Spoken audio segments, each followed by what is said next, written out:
we got yet another supplement on the block. Although it's not exactly new, its interest within fitness circles has certainly spiked in recent memory. And based on the current scientific data, I gotta say, we might have something interesting here. Let's see what this palatial plant known as ashwagandha is all about.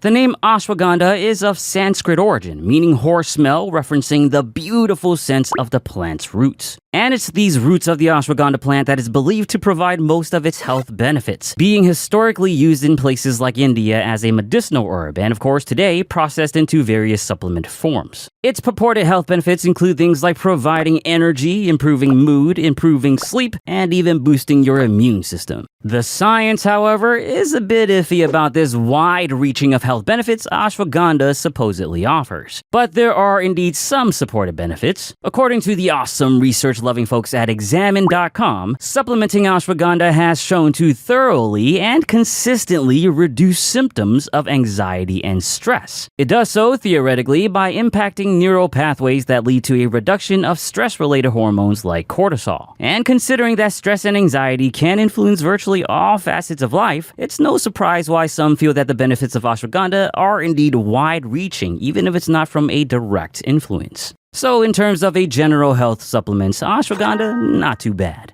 But what about what you actually came here for? In terms of fitness, is ashwagandha nothing but hype like all the other short-lived trendy supplements before it? Well, in certain aspects of fitness, it might be more than that. In terms of both fat loss and muscle growth, there are relatively limited findings that unfortunately show ashwagandha having very little impact. But in terms of performance, things do become much more interesting. A 2018 study found that over the course of 12 weeks, subjects that supplemented ashwagandha, on average, improved their squat 1 rep max by almost twice as much as subjects consuming a starch placebo, an average 19 kilogram increase with ashwagandha versus 10 kilos with the placebo. To a smaller degree, bench press 1RM gains were higher as well. Similar outcomes were observed in a 2015 study, where again greater bench press and leg extension 1RMs were observed with ashwagandha supplementation versus placebo over 8 weeks.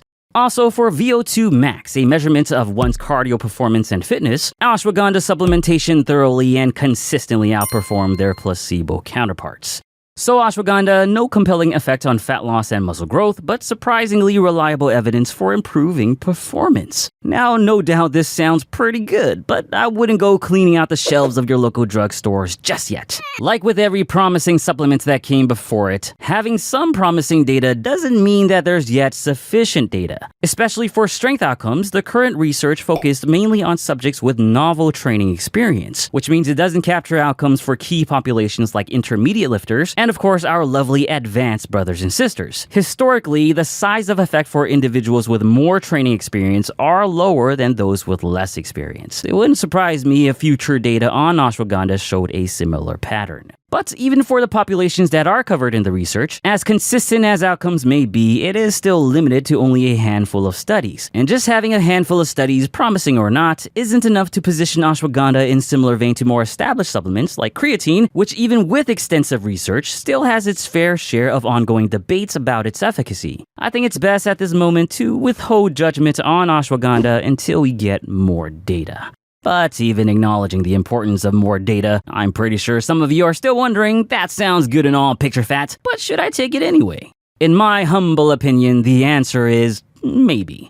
First, taking ashwagandha supplements does seem generally safe, but of course, consult with your healthcare pros before starting any new supplement. But despite the limited fitness data, ashwagandha does have a solid track record in improving anxiety and stress. Needless to say, improving your mental gains is just as important as improving your muscle gains, and improving one can very well improve the other as well. Again, yes, the data is limited on fitness-related outcomes, but I'm honestly quite surprised that the little data we do have is so consistently positive. It doesn't mean things won't change later though, so we'll have to wait and see. But because of its general safety, effects on stress and anxiety, and fairly promising data, ashwagandha gets a maybe from me right now, but check back in a couple of years. If you enjoyed this video, please give it a supplemental thumbs up and share it with your smelly horse root loving friends. Subscribe for more. As always, thank you for watching, and don't forget to get your protein.